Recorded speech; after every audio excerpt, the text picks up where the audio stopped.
Bonjour à tous et bienvenue pour cet épisode numéro 257 du Basket Lab, le laboratoire du jeu. Alors aujourd'hui, petit react au match 1 des finales NBA entre Boston et Dallas. Bon, alors, ça y est, le spectacle a commencé, donc on traîne pas aujourd'hui. Petit react un peu tactique, pas trop en détail, mais react de ce match 1 entre Dallas et Boston. Et puis, comme d'habitude, pour soutenir le podcast, des petites étoiles sur iTunes ou Spotify, des likes sur YouTube ou un abonnement sur vos plateformes de podcast préférées.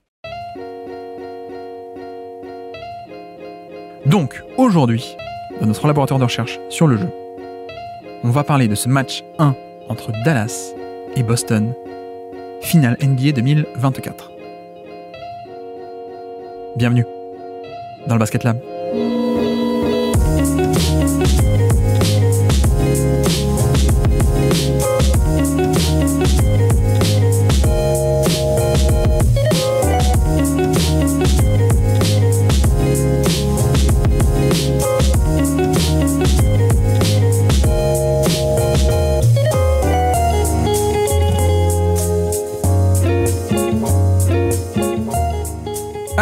Alors, match 1 de ces finales NBA remportées par les Boston Celtics, évidemment. Petit react rapidement à chaud, quelques notes d'un point de vue en tout cas stratégique et macroscopique. On fera peut-être de la micro et de la tactique plus précise et plus image par image en vidéo du coup. Mais donc en podcast, allons-y pour les grandes lignes de ce match 1. Je pense que la première chose à retenir et un peu l'idée de ce match, c'est que on était sur un scénario idéal pour Boston dans le sens où voilà, tout s'est bien passé. Et en plus, de l'autre côté, tout s'est un peu mal passé aussi pour Dallas, donc voilà, ça fait que on a eu rapidement cette avance dans le deuxième quart-temps qui a été assez énorme, avec un run de Porzingis qui sort du banc pour une fois, et qui avec la seconde unité fait un run entre ses attaques d'isolation, sa défense de l'autre côté, et voilà, le run est fait en deuxième quart-temps avec des 3 points en transition. Bref, la pluie est tombée, on va dire. Donc, c'est un peu l'idée à retenir aussi, c'est que je pense pas qu'on ait une physionomie de série avec 4 fois ce match-là et une rouste monumentale assez rapide. On a aussi cet aspect où, ben voilà, tout s'est bien passé pour Boston, et tant mieux, ça fait un match, une victoire, et donc c'est toujours ça de moins à prendre pour aller jusqu'au titre, hein, donc c'est important. Et de l'autre côté, Dallas qui a un peu galéré, et je parle là d'éléments un peu... non pas aléatoire, mais c'est vrai qu'on va détailler, chacun a fait des choses bien ou pas bien tactiquement, donc pour expliquer, c'est pas que de la chance, mais on a aussi un aspect où, bah voilà, pour Boston, tous les tirs sont rentrés, ça fait aussi partie du jeu, on va y revenir, mais tous les tirs sont rentrés. Je crois que le niveau de la bataille du 3 points, notamment, où il y a toujours un peu une partie d'aléatoire, donc pas totalement, parce que ça dépend aussi de tes shooters, évidemment, mais donc au niveau aléatoire, au niveau, en tout cas réussite, bah, plus de 40% à 3 points pour Boston sur un énorme volume, quasiment la moitié de leurs tirs, donc plus de 40%, c'est énorme, contre à peine Dallas qui était, bah, eux, pour le coup, moins de 25%, 25-26% à 3 points, ce qui est famélique, évidemment. Donc voilà, on a un peu cet aspect-là, on a aussi le fait que Irving, voilà, au-delà de la tactique, au-delà de comment est-ce qu'on l'utilise, etc., bah, Irving n'était pas bon, il a manqué pas mal de tirs ouverts, notamment beaucoup de 3 points ouverts qui auraient pu, à des moments, peut-être faire recoller ou re-entamer un run ou voilà, ne pas se laisser distancer, notamment même des lay-ups aussi, il y a des pertes de balles, voilà. Donc au-delà même de la tactique, même en termes d'état de forme, je trouve que Irving était pas top. Je trouve que Doncic, au niveau de ses 1 contre 1, on y reviendra, mais a pas non plus été génial, même si Boston a aussi bien aidé. Je pense qu'il y a aussi beaucoup, et même beaucoup trop, de déchets sur transition, notamment, qui sont des points faciles et sur lesquels Dallas généralement va chercher beaucoup de points sur ces situations. Bah là, il y avait beaucoup de déchets, beaucoup de tirs un peu précipités, beaucoup de déchets et de manque à gagner, peut-être on peut dire de ce côté-là, qui a pas arrangé l'affaire, et puis pas mal de pertes de balles aussi, certaines forcées par Boston, certaines un peu moins forcées par Boston. Donc voilà, si on doit un peu résumer, pour moi, on a ce truc où on a d'un côté tout se passe bien et génialement pour Boston, et tout se passe un peu mal pour Dallas. Après, c'est pas que ça. Donc il y a eu aussi des choses, des éléments tactiques qui ont fait que, en effet, on est arrivé à ce résultat-là. Je pense que, notamment, le premier élément qu'on peut citer, c'est que, on avait cité ça comme le point central de cette série, c'est le spacing. Et donc, évidemment, le spacing de Boston. Puisqu'on a affaire à une défense de Dallas qui aime bien rétrécir le terrain et faire des aides assez agressives pour protéger ses joueurs, et notamment Doncic ou Irving. Et le problème, c'est qu'on a affaire avec Boston à un spacing assez fabuleux. Et donc, là, on a bien vu sur ce match-là que, en fait, ce spacing permet aussi une chose, c'est de rendre des lectures assez simples, assez basiques et assez faciles finalement à faire, des passes et des lectures de jeu assez faciles pour ces joueurs. C'est-à-dire qu'il y a tellement d'espace que le moindre petit dézonage, la moindre petite pression que tu mets sur le ballon à 2 contre 1, voilà, il y a un kick-out assez facile. Je pense à des actions très simples, encore une fois, une sortie d'écran entre Derrick White qui pose un écran pour Tatum. Il n'y a pas un switch automatique, en tout cas pas génial, et ça ressort directement dans le corner pour Derrick White qui fait le pick and pop. Voilà, très simple, rien de complexe, juste du spacing. Voilà, il y a plein d'actions comme ça. Il y a un drive de Jaylen Brown qui fait un driving kick et ça balance la passe vers le corner, vers Al-Horford parce que le corner a été entièrement libéré et que de l'autre côté, il y a de l'espace partout. Bref, ce spacing est un peu le point central pour moi parce que c'est l'antidote parfait à ce qui rendait Dallas bon en défense. Et là, on a bien vu que oui. Là, on a bien vu, en effet, il y a de quoi se faire du souci pour Dallas parce que, quand tu tombes sur un match comme ça où en plus les 3 points rentrent, au-delà même de tout ce qui est 3 points en transition, ce genre de choses. Mais voilà, on a bien vu l'impact du spacing et en plus, d'ailleurs, avec cet aspect de Jrue Holiday qui est un magnifique connecteur. Connecteur, vous savez, c'est un peu ce terme qu'on donne pour le joueur qui n'est pas un créateur de décalage, pas un créateur de jeu, c'est pas lui qui va créer l'avantage dans la possession, mais à partir du moment où tu as déjà un décalage qui a été créé, c'est pas le finisseur non plus, mais c'est celui qui va connecter, qui va faire le lien entre la création et la finition, entre le créateur, donc par exemple Tatum sur pick and roll, sur l'isolation, et le finisseur, un tel, je sais pas, Derrick White qui est en catch and shoot. Voilà, Jrue Holiday est un connecteur parfait, et notamment donc sa zone préférentielle qui est un peu le dunker spot, même si ça peut paraître un peu contre-intuitif parce que c'est pas un intérieur, hein. Dunker spot, c'est l'espace autour de la raquette, enfin ligne de fond proche du panier, parce que c'est le dunker spot, c'est là où d'habitude il y a l'intérieur qui se met là pour réceptionner des ballons et faire des dunks ensuite en un pas. Et donc Jrue Holiday, il est excellentissime là-dessus. Le match de connecteur de Jrue Holiday, il est fabuleux parce qu'il vient un peu toujours rôder dans cette zone. C'est un shooter capable, mais il est encore mieux quand il vient un peu couper dans le dos de la défense. Et justement, vu que tous les autres sont à 3 points, il vient se mettre au milieu et faire le lien entre d'un côté Tatum qui reçoit une prise à 2 ou qui a un peu d'aide. Il vient, il se met derrière l'aide, il reçoit la balle et puis il ressort de l'autre côté vers le côté faible où il y a 3 shooters contre 2 défenseurs. Voilà, par exemple. Donc, spacing, plus Jrue Holiday qui a été génial dans ce côté connecteur, et qui d'ailleurs, un petit stat assez rapide, qui a permis notamment d'obtenir et de faire obtenir à Boston pas moins de 17% de tirs qui ont été pris dans les corners. Voilà, donc sur l'entièreté des tirs de Boston, il y en a la moitié qui sont à 3 points, mais il y en a même 20%, donc, enfin, non, peut-être pas 20%, allez, 17%, ça fait quand même trop gros d'arrondir à 20%, mais bref, c'est énorme, hein, 17% de ces tirs pris dans les corners sur la totalité des tirs sur un match, c'est quand même beaucoup. Et ça, c'est dû au mouvement de balle en fait. Hein.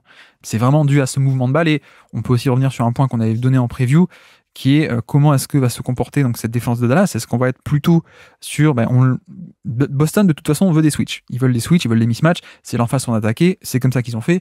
Il y avait un peu cette question de à quel point est-ce que le spacing peut punir des aides qui viennent protéger un switch, ou à quel point est-ce que Dallas peut ne pas faire d'aide et laisser un peu ses switches. Bon, on a vu un peu les deux.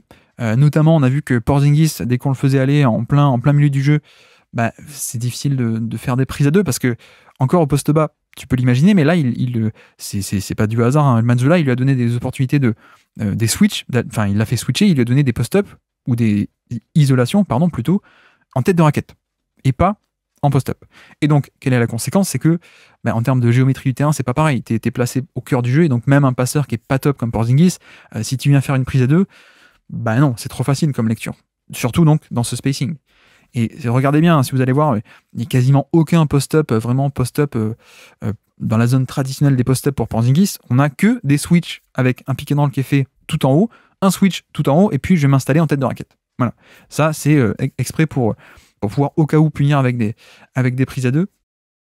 Et puis de l'autre côté, pour pas mal d'autres situations, on a vu mine de rien une défense de Dallas qui s'est déployée un peu de la même manière, avec notamment d'ailleurs, on se posait la question, mais effectivement on a eu du switch de 1 à 5 cette fois, et non pas de 1 à 4 comme contre Minnesota, mais switch de 1 à 5 pour ne pas concéder notamment le pick and pop ou tout type de décalage, et puis ensuite ça vient aider, donc, et le problème c'est que pour moi il y a un peu cet aspect où Boston recherche ce switch et ce mismatch pour l'attaquer, mais finalement Boston n'est jamais aussi bon que quand il n'attaque pas concrètement sur 1 contre 1, paradoxalement. Boston n'est jamais aussi bon que quand tu viens faire une aide sur ce 1 contre 1 et que ça permet de développer tout ce jeu derrière de je fais une passe du coup. Dans ce spacing, si je vois une aide qui arrive, je fais une passe facile et puis extra passe, connecteur, j'attaque le close-out, extra passe, je trouve le mec sous le panier ou donc dans les corners à 3 points. Donc voilà, c'était vraiment, vraiment génial, je trouve. Enfin, tout s'est passé comme prévu, côté Boston. On a tout de même vu de très belles séquences défensives de la part de Dallas avec cette organisation du terrain en termes de jeu switch. Le poste 5, je le fais monter haut, je le fais presser haut sur Tatum notamment pour l'orienter sur sa main faible avec des aides derrière. Voilà, il y a toujours ce même jeu de quadriller le terrain un peu pour protéger le 1 contre 1. Mais sauf que Boston, surtout sur la première mi-temps, s'en est extrêmement bien sorti avec donc ce spacing, ce mouvement de balle. Et puis aussi pour aller sur un autre point, pareil, qu'on avait un peu évoqué en preview et dont tout le monde parle de toute façon, c'est Boston et le 3 points. Et souvenez-vous, on avait fini la preview comme ça en disant, mais c'est vrai qu'il y a un aspect où on critique un peu, enfin, on critique souvent cet aspect de Boston en disant, ils prennent quand même des tonnes de 3 points. Et notamment, c'est les fois où ça ne marche pas que, voilà, on pointe ça du doigt en disant, c'est normal que ça marche pas, tu perds le match et tu continues à prendre des 3 points plutôt que de créer du jeu ailleurs.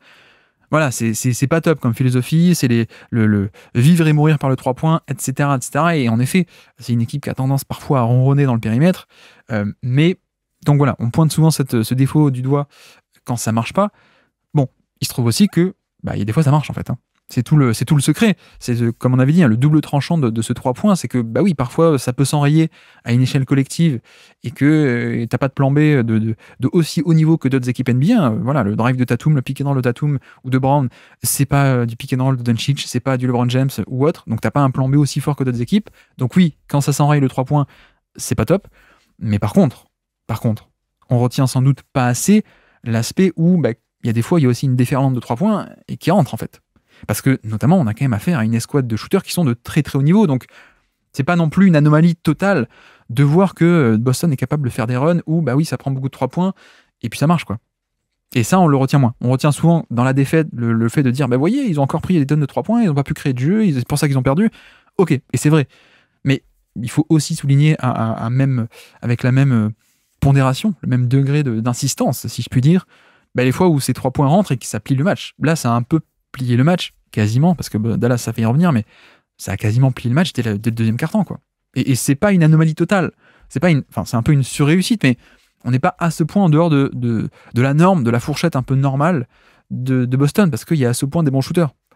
Si vous m'aviez dit, encore une fois, si c'était les Lakers qui avaient fait une performance comme ça, ou si vous m'aviez dit, je sais pas moi, qui c'est qui a pas un bon spacing en NBA, enfin, ce OKC ou des équipes comme ça, bon oui, ça aurait peut-être été un peu plus choquant, mais Boston, c'est leur arme. Donc, il y a des fois, il y a ce double tranchant, où il y a des fois, oui, ils pourront peut-être le payer. Il y a aussi des fois où ça leur fait gagner un match. Et donc là, ça leur a fait gagner un match. Donc tant mieux, quoi. C'est quand même une victoire dans une série au meilleur des 7 matchs. C'est déjà ça. Donc voilà, pour ce côté double tranchant du 3 points, où je pense qu'il faut aussi insister, les fois où ça marche. Et les fois où ça marche bien. Bon, comme dit, je ne vais pas non plus revenir sur des détails tactiques de comment est-ce qu'on a fait pour les obtenir, tous ces 3 points. Joe Mazzulla a fait pas mal de très très bonnes choses en termes d'organisation de l'espace, du terrain, les actions qu'on déroule, etc., etc. Mais voilà, je pense que globalement, il faut aussi retenir que le 3 points a bien aidé, mais en même temps, c'est normal avec autant de bons shooters. Sam Hauser qui est un peu sorti de sa boîte, enfin. Porzingis, évidemment. On a aussi une action où un autre défaut de Boston, je trouve, c'est ok, parfois il crée des switches, mais il tarde un peu à l'attaquer. En tout cas, il attaque pas toujours de la bonne manière, un peu trop de manière statique, et donc justement, ça donne une opportunité à l'adversaire de s'organiser derrière. Là, on a vu une action où, première action, premier système, il y a un switch tout en haut du terrain entre, je crois que c'est Derrick White et Tatum, où il y a un switch, et donc il y a 4 shooters qui espacent le terrain au maximum, et puis en tête de raquette, on a Tatum, et Tatum attaque dès la réception du ballon.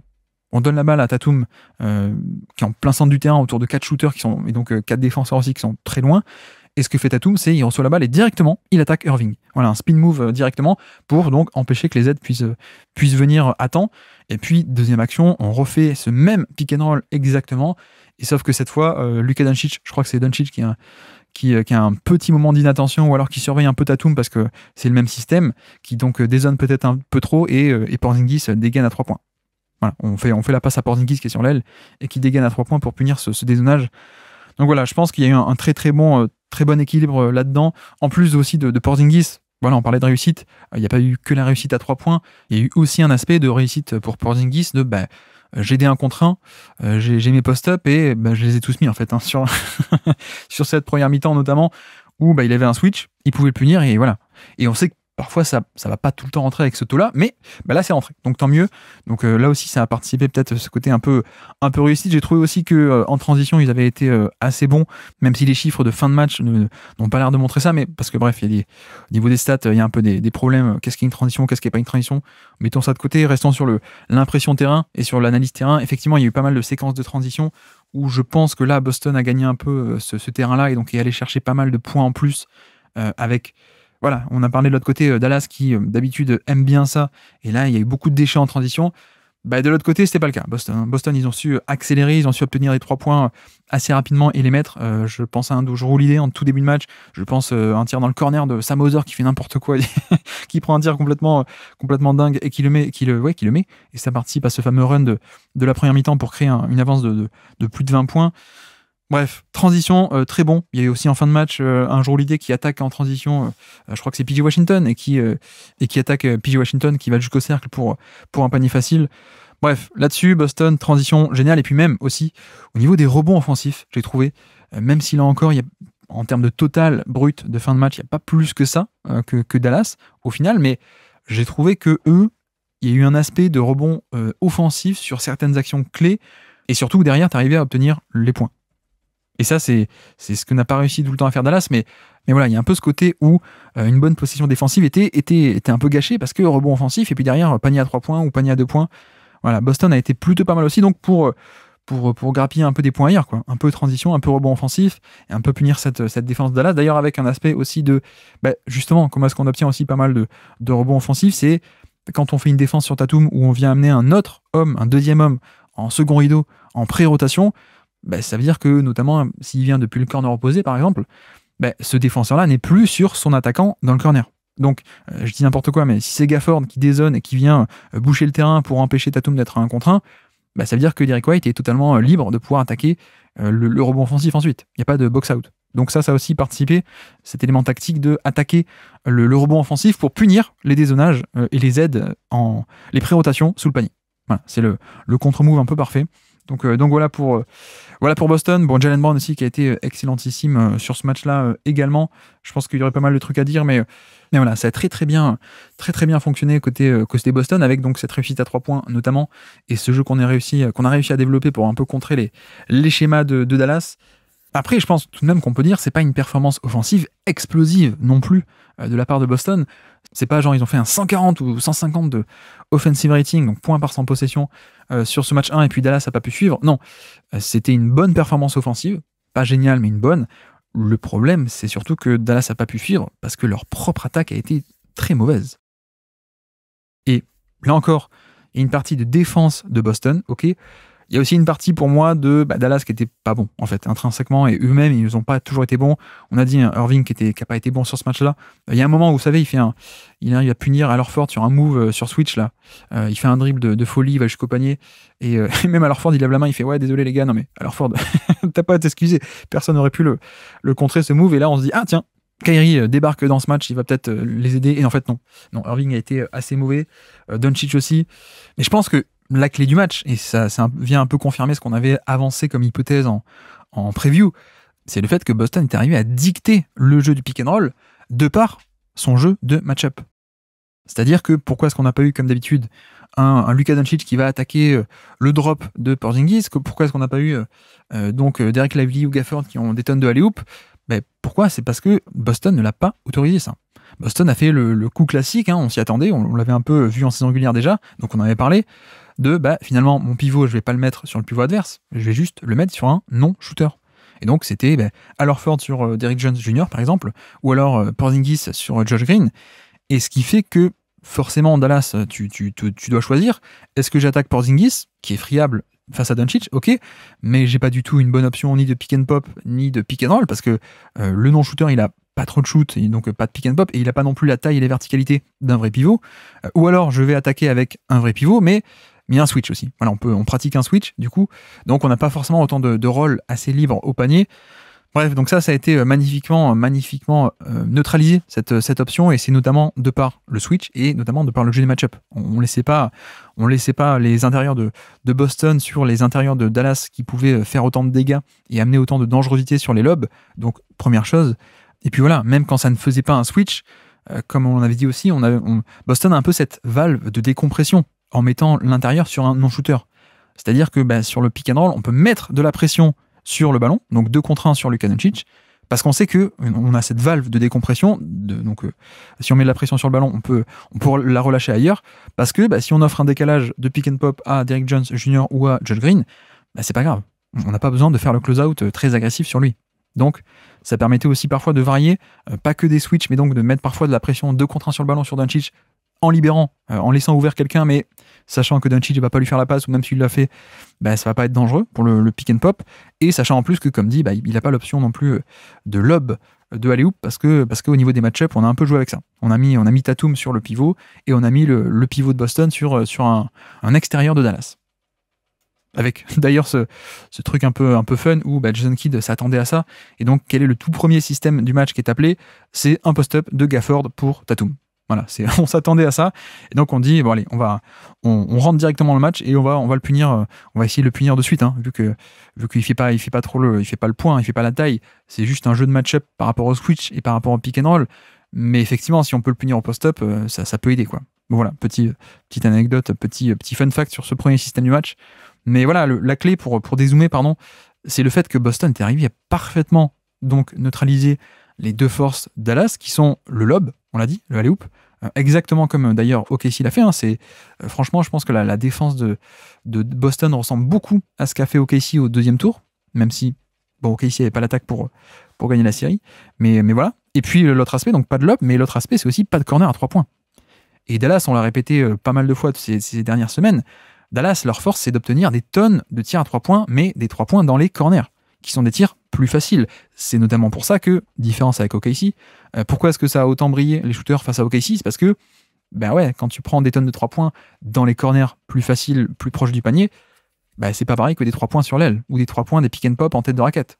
Donc, ça avait beaucoup aidé des PJ Washington, des Derrick Jones Jr. et autres.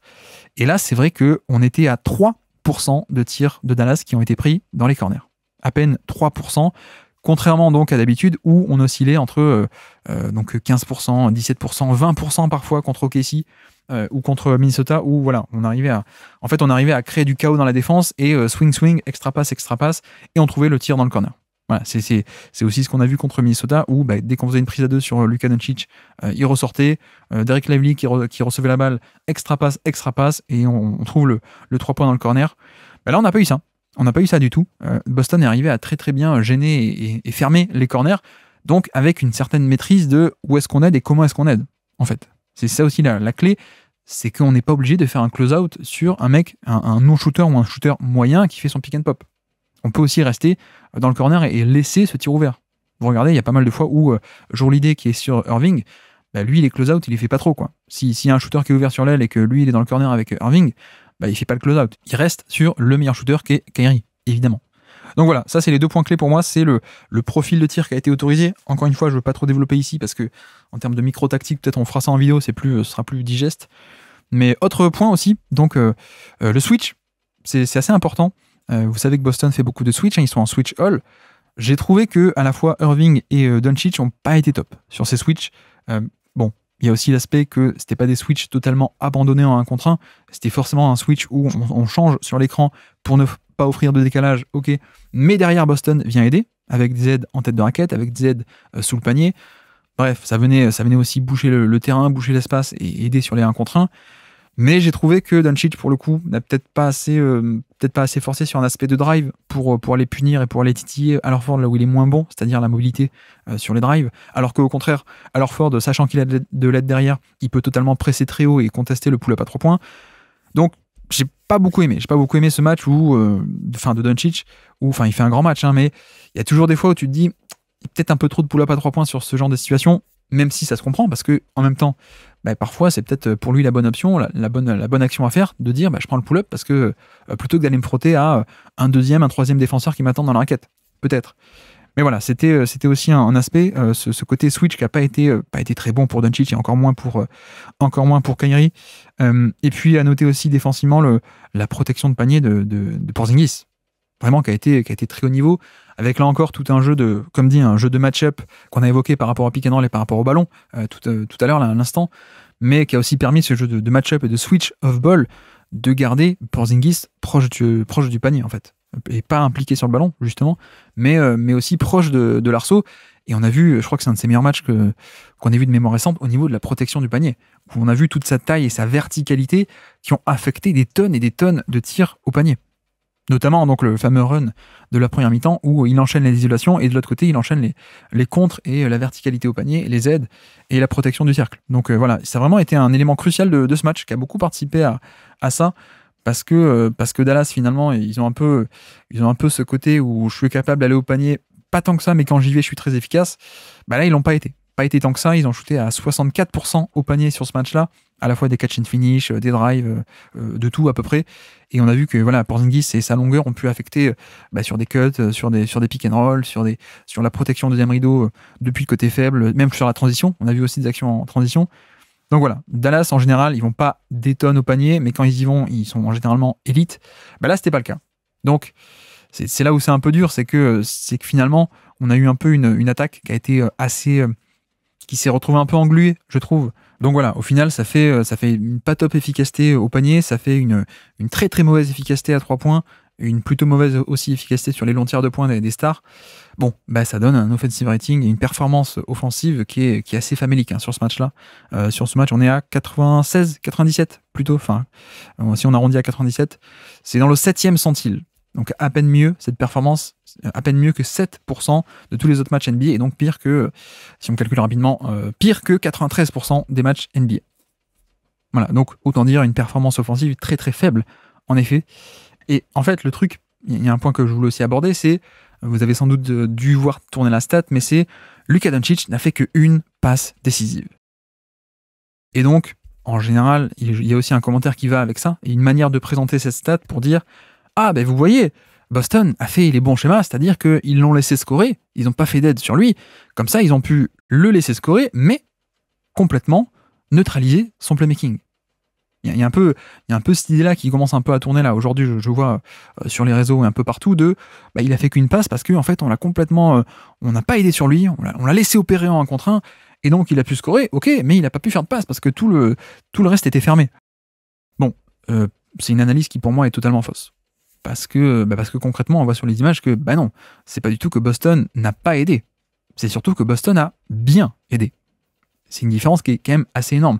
Parce que, pour le coup, des prises à 2, il en a eu, sur des drives, des stunts, donc des mecs qui viennent dézoner et abandonner un shooter pour gêner un drive et ne pas laisser quelqu'un en 1 contre 1, on en a vu. Des aides au panier, on en a vu. Bref, on a vu plein d'aides. C'est juste que Boston a bien aidé. C'est pas qu'ils ont pas aidé, c'est qu'ils ont bien aidé. Et donc notamment, par exemple, si tu fais une prise à 2, je pense à une action notamment sur la deuxième mi-temps, une action où en plus c'est Jaylen Brown qui d'habitude est très mauvais en défense off-ball, et là Jaylen Brown nous fait 2 actions au panier dans cette même possession, il fait 2 actions au panier de protection de panier qui sont assez fabuleuses. Et donc notamment, que se passe-t-il ici sur cette action? C'est qu'on a une prise à 2 sur Doncic au niveau de la mi-distance notamment, et Jaylen Brown vient compenser une première fois au panier derrière, donc il n'y a pas d'assist possible en fait, parce que Doncic, l'option de passe directe et facile, elle n'est pas là. Et puis pareil, de nouveau ça refait tourner la balle, et puis Brown fait une deuxième action au panier sur la même possession. Mais voilà, faut pas penser que Doncic n'a pas subi d'aide du tout. C'est tout le contraire, c'est juste que les aides étaient méthodiques et bien pensées. Et donc notamment, on a verrouillé le panier et on a même verrouillé les corners, comme dit aussi. Donc là encore, c'est un système de rotation et on aide, et puis on aide celui qui aide, déjà. Et même au-delà de ça, je pense qu'il y a aussi un aspect de variance au niveau du tir, parce qu'il y a des fois où juste il faisait une passe, une assist potentielle, et que juste le mec mettait pas le tir. Mais en même temps, c'est aussi le jeu, c'est aussi le fait que Dallas n'a pas un spacing parfait. Dallas a beaucoup de shooters un peu plus irréguliers que Boston, et donc ça a fait sens de faire ça. Mais c'est pas qu'il n'y a pas eu d'aide, c'est qu'il n'y a pas eu de panier, il n'y a pas eu d'assist, mais c'est pas pareil. Il y a aussi des situations où, en fait, ok, il faisait pas la passe, mais pourtant l'aide était là. Donc notamment tout ce qui est les fameux pick and pop avec un non-shooter, quand Boston mettait un gros sur un non-shooter, sur Derrick Jones Jr. par exemple, ok, il n'y a pas d'assist sur l'action, mais c'est pas parce qu'il n'y a pas d'aide, c'est juste qu'il y a 2 sur le ballon sur Doncic et que il fait pas la passe au pick and pop parce que le pick and pop est pas bon en fait, par exemple. Mais je pense qu'il faut pas faire la conclusion un peu rapide et un peu basique de il a fait qu'une assist parce qu'en fait on n'a pas aidé sur lui et donc on a pu couper comme ça son playmaking. Non, c'est quand même un peu plus complexe que ça. Il y a plus de crédit à donner à Boston parce que ils ont tout de même réussi à limiter son playmaking, mais en faisant des aides. Et donc, en fait, c'est l'inverse. Ils ont réussi à limiter le playmaking, en plus, tout en limitant également son scoring. Parce que, au final, il s'en sort avec combien? Une trentaine de points, je crois. Et c'est pas mal, mais honnêtement, tous les points ont été compliqués. Tous les points ont été compliqués et je pense qu'il aurait pu faire largement plus de dégâts. Et donc, c'est là-dessus où, non, il faut pas faire le raccourci. Et au contraire, Boston a réussi à endiguer le playmaking de Doncic et, dans le même temps, en plus, à endiguer son scoring. Donc c'est là où c'est d'autant plus impressionnant, ce système de rotation qui a été très intelligent et méthodique. Alors après, quels sont les ajustements possibles? Je pense qu'il y en a plein, et je pense que le match de Dallas n'a pas forcément été top. Peut-être qu'ils ont été surpris, peut-être qu'ils ont été juste bien gérés, mais je pense qu'il y a pas mal de choses à faire pour côté Dallas en termes de comment est-ce qu'on joue en attaque, comment est-ce qu'on déroule. Déjà, un premier élément, ce serait peut-être d'essayer d'impliquer un peu plus Porzingis pour essayer d'atténuer un peu son aspect de free safety, de joueur off-ball, et donc il peut aider au panier notamment. On a vu qu'il a pas mal contribué avec ça, donc pourquoi pas insister encore plus avec Porzingis et l'amener sur les écrans, quitte à prendre 5-10 secondes à faire pour qu'enfin il arrive à être impliqué sur l'action. Ok.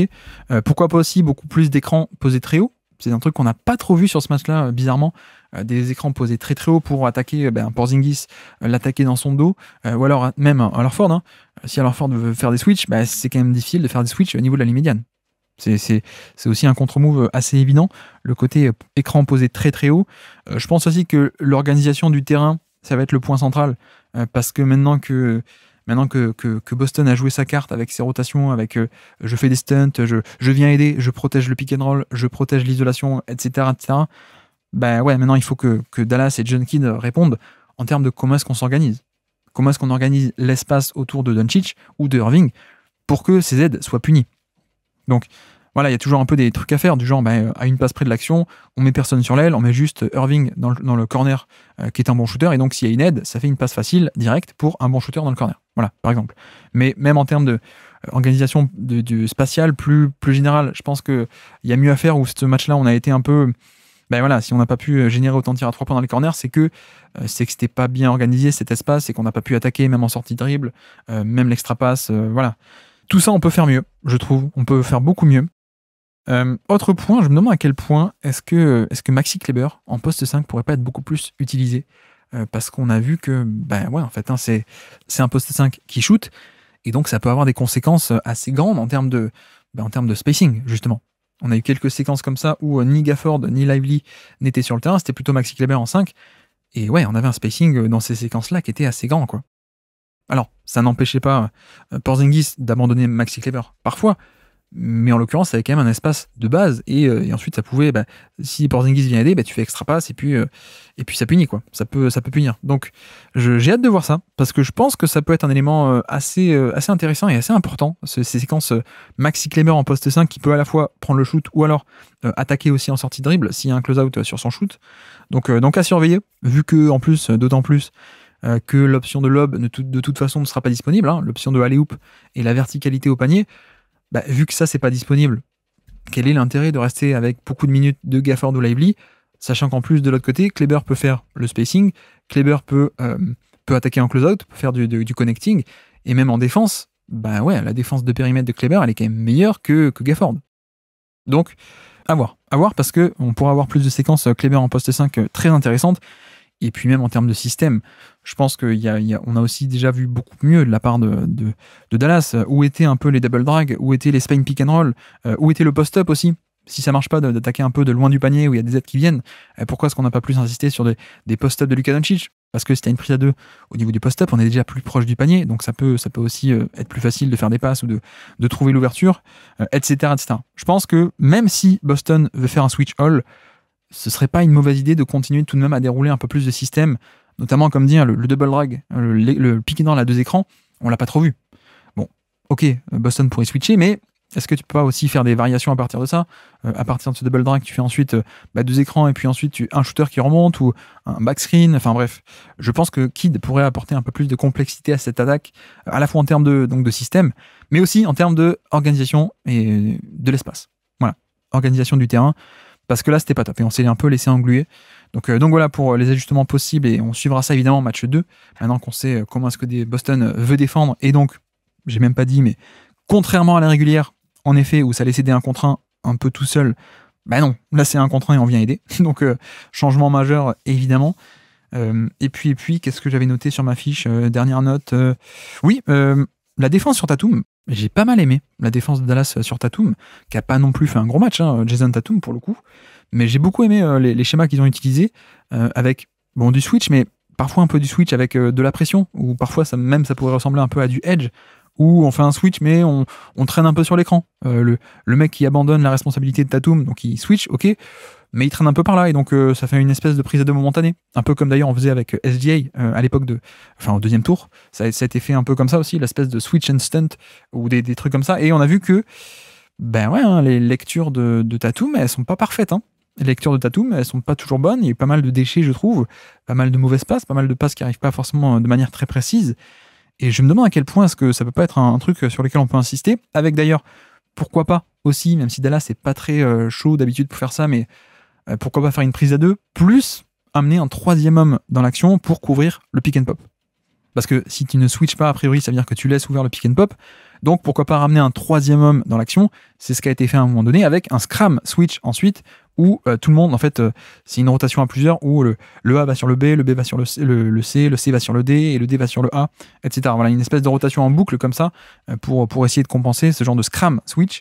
J'ai hâte de voir ça. Je me demande à quel point ça peut pas aussi se rajouter à l'équation, parce que, bah, comme on l'a dit un peu en preview, Tatum et Brown, si tu leur mets beaucoup de pression sur le ballon et que tu arrives à compenser derrière, c'est ça un peu la clé, c'est que si tu arrives à mettre 2 contre 1 sur le ballon et un 3e défenseur sur l'option de passe facile, bah, ni Tatum ni Brown ne sont capables de faire en quantité et en qualité la passe vers le corner opposé, ou la passe difficile, la lecture avancée.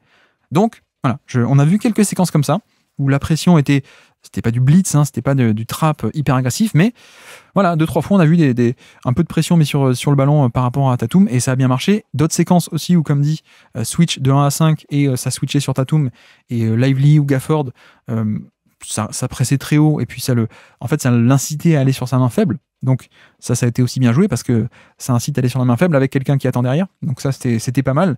Et voilà, ça va passer un peu sous les radars, je pense, mais en deuxième mi-temps, notamment quand Dallas revient à quasiment -8, je crois, ils reviennent à -8, et on se dit, allez, ça y est, le match est enfin lancé, et il va y avoir le comeback, un super comeback.